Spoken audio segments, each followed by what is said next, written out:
எனக்கு முன்னாலே தலைமையை செயலர் அறிவிச்சவர் வேலுமணி சொன்னாங்க, திமுக ஆட்சியில் எந்த ஒரு பெரிய திட்டத்தையும் கொண்டாடல. அண்ணா திமுக ஆட்சியில கொண்டு வரப்பட்டு நிறைவேற்றப்பட்ட திட்டங்களை தான் ஸ்டிக்கர் ஒட்டி திறந்துட்டு இருக்காங்க. அத்திக்கடை அவனாசி திட்டம் அண்ணா திமுக ஆட்சியில போடப்பட்டது, ஸ்டிக்கர் ஒட்டி திறக்கிறார். கோவை அவனாசி ரோட்ல பிரம்மாண்டமான மேம்பாலம், அதிக தூரம் உள்ள உயர்மட்ட மேம்பாலம் கட்டியது அண்ணா திமுக ஆட்சியில.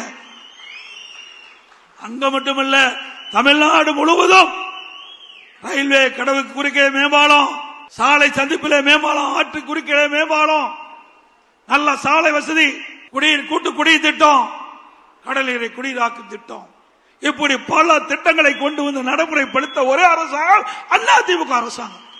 இப்படி ஏதாவது ஒரு திட்டத்தை உங்களால கொண்டு வர முடிஞ்சுதா? இல்ல. அதோட கடலை பத்தி சொன்னாங்க. அண்ணா திமுக ஆட்சி இருக்கின்ற பொழுது சுமார் 73 ஆண்டு காலம் தமிழகத்திலே பல்வேறு கட்சிகள் ஆட்சி புரிந்தன.